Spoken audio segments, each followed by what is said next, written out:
करें, स्टार्ट करें। सरकार किसानों के साथ जाति कर रही है और भेदभाव कर रही है, गाँव और फसलों के उचित रेट नहीं दे रही है, जिसके कारण किसान आंदोलन कर रही है। आप ये कैसे कह सकते हो कि सरकार किसानों को उनकी फसलों का उचित दाम नहीं दे रही है? उचित दाम नहीं दे रही, इसीलिए तो आंदोलन करते हैं। ये आपने देखा होगा लहसुन का भाव आज 7800 से लेके 12,000 तक है।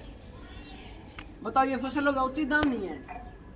और गेहूं का भाव अगर गेहूं अच्छी है तो उनका भाव लगभग 250 से लेके 2800 तक है। वो फसल पे डिपेंड करता है कि वो कैसी फसल है। ये आप झूठ बोल रहे हैं। आज किसी भी मंडी में जाकर देख लीजिए 2400 से ऊपर गेहूं बिकी नहीं रही है। भैया वो तो फसल की योग्यता पर डिपेंड करता है। अगर आप ज्यादा यूरिया और उन पे खाद और डीएपी डालते हो तो फसल खराब हो जाती है, वह स्वास्थ्य के लिए हानिकारक होती है। सरकार ने किसानों के लिए कृषि मेले लगाए जाते हैं, उनको पशुपालन सहायता करती है, आर्थिक सहायता देती है। आर्थिक सहायता अगर सरकार दे रही होती तो 60 से 70% आज किसान कर्जवान नहीं होते। सरकार ने लगभग किसानों के कर्ज माफ किए हैं, उनको लोन देती है, उनको उन्होंने सरकार ने वो चला था, एक मिशन चला था मधुमक्खी पालन और शहद पालन। ये बात आप बिल्कुल गलत बोल रहे हैं। टोटल जितने जो किसान कर्जवान हैं उनमें से 5 या 7% किसानों का लोन माफ हुआ और जो अडानी ग्रुप है उनका 4050 करोड़ रुपए का लोन माफ कर दिया गया है। किसानों का एक कर्ज भी माफ नहीं किया गया। क्यों ऐसा किया गया? अभी अगर आप देख सकते हो कि सरकार ने किसानों की अगर फसल खराब होती है तो उनको मुआवजा देती है और उनको 80,000 से नीचे तो वो मुआवजा भी नहीं देती, 80,000 से ऊपर देती है। और ये क्या किसान खेतों में ज्यादा कीटनाशक डालते हैं, उनके कारण भी तो फसल खराब होती है। फिर इसके जिम्मेदार कौन हुए? किसान हुए। किसान कभी भी अपनी फसल को खराब नहीं करता है।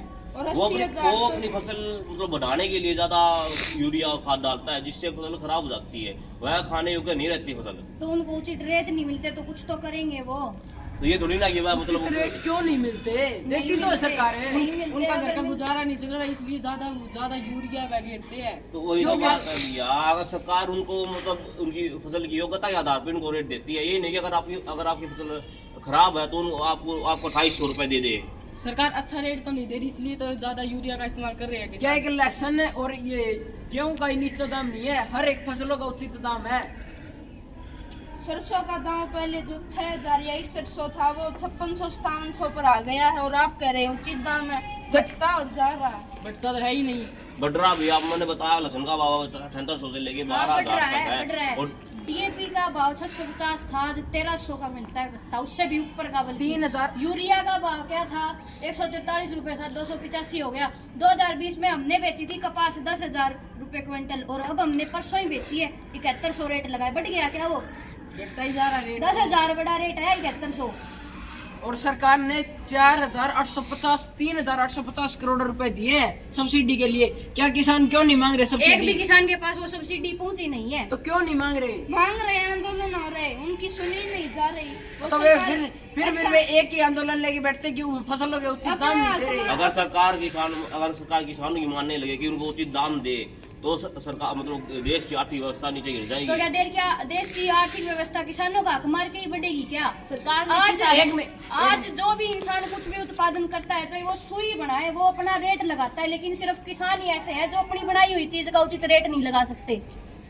आप ये कह रहे हो कि उनको उचित दाम नहीं मिल रहे हैं। नहीं मिलता। क्यों नहीं मिल रहा? अगर वे आंदोलन करते बस एक ही चीज पर करते हैं कि उन्हें अपनी फसलों के उचित दाम और क्या किसान जांच मांग रहे हैं, वो तो रेट ही मांग रहे हैं। और तो फिर वे सरकार को बीमा ये निधि बनाई है किसान पीएम।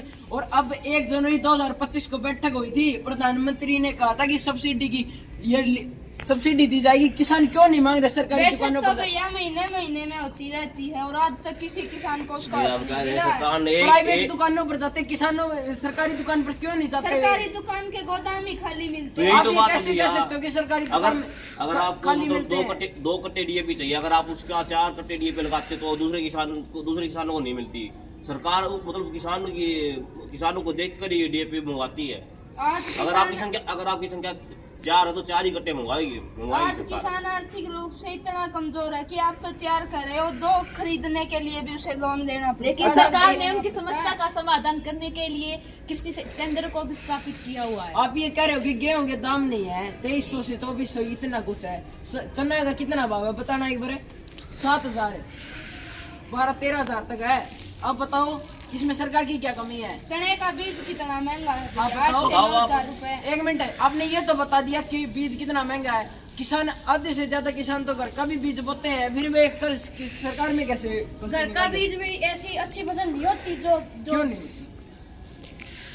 मैं आपको जानकारी के लिए बता देता हूँ, चना जो हम ट्यूबवेल लगाते हैं उस पानी से होता ही नहीं है, और जो नहर का पानी आता है उस पर सरकार ने पहले उद्योगपति को अधिकार दिया है। वो पानी किसान तक पहुँच नहीं रहा, वो ट्यूबवेल का उपयोग कर रहा है जिससे चना हो ही क्यों नहीं पाता। पहुंच रहा? सरकार किसानों को नहीं 2 रहा। हफ्ते पानी अभी देती है। सरकार ने ऐलान किया है कि नहरी पानी पर इस्पात जो करते हैं ना जो लोग, उनका अधिकार रहेगा किसानों से पहले। आपने ये तो बता दिया कि सरकार का इस पर नहरों पर उनका अधिकार रहेगा। वे 2 हफ्ते पानी के दे रही फिर 2 हफ्ते जा रहे लगातार हर एक किसान के 2 हफ्ते लग रहे हैं।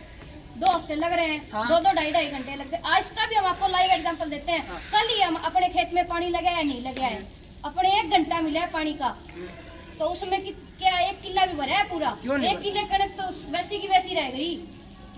2 दौरे भरे हैं बिल्कुल, और 1 चने वाला भर गया, 1 किला तो रह गया। तो वो पानी देना हुआ क्या? पूरी तरह फसल में पानी भी नहीं लगा। सरकार ने किसानों के लिए पशु केंद्र बनाए हैं, मतलब उनको पशु पालने के लिए उनके मतलब आर्थिक सहायता करती है पशुओं के तो लिए। ये सरकार का काम है अपने देश के किसानों को उचित अधिकार उनको दे तो रही प्रदान है करने सरकार। पड़ेंगे। आप तो हर एक दाम पर ऐसे कहते हो कि वे फसल को उचित दाम नहीं दे रही है, किसान- ये पेड़ फर्टिलाइजर ये महंगे कर रखे हैं। तो कर रखा है ये, तभी तो कह रहे किसान है। अगर किसानों की सारी मांग पूरी हुई तो किसान क्यों बैठे हैं? आज भी आंदोलन चल रहे हैं। लालच में अगर मतलब उसे किसान लालच के चक्कर में अपनी फसल मतलब कई दिनों तक गोदाम में भरे रखते हैं, जिससे फसल खराब हो जाती है। सरकार ने तो विधान आप तो ऐसे कह रहे हो। कर दिया जिससे। एक मिनट, अब आपने बताया कि आपने परसों कपास बेची है, बताना कपास कितने दिन पहले निकाल दी गई थी खेतों में से, अब तक क्यों रखी हुई है खेतों में? ताकि उचित वो वेट कर रहे थे हम कि कब अच्छा रेट दाम आए और मिले। तब हम तो यही तो उसको बात बेचें। है, उनको अभी भी उचित रेट नहीं मिला, इसीलिए हमें उसी में बेचनी पड़ी। यही तो बात है, आपने मतलब उनको मतलब गोदाम में रखा तो वो खराब हो गई, जिससे खराब कहाँ हुई? खराब होती तो वो लेते ही नहीं। अच्छा, ये आपकी उनकी- बात मान ली उनकी कि योग्यता वे तो खराब घट नहीं गई। हुई। योग्यता क्या ये- कैसे घट गई उसकी? और क्या अगर किसान- आप कोई चीज मतलब ज्यादा दिन तक रखते हो तो उनकी योग्यता मतलब कम नहीं रहती। अगर हम फसल निकालते ही तुरंत बेच देते हैं ना, तो भी सरकार 2-2, 3-3 महीने तक अकाउंट में पैसे नहीं डालती। वो क्या कारण है? क्या सोचता आपके पास? नहीं डालती। किसी भी किसान के पास पूछ लीजिए आप, अच्छा, 3 आपने से ये- 4 महीने लग जाते 3 से हैं। 4 महीने लगते हैं। वे उनमें सरकार की क्या कमी है जो उनको नगदा ₹1,00,000 देती है? भैया वही बात मैं कह रहा हूँ, रुपये कहाँ आप देती तो थी? 3-4 महीने की बात कर रहे हो, 3-4 मिनट भी नहीं लगाती सरकार।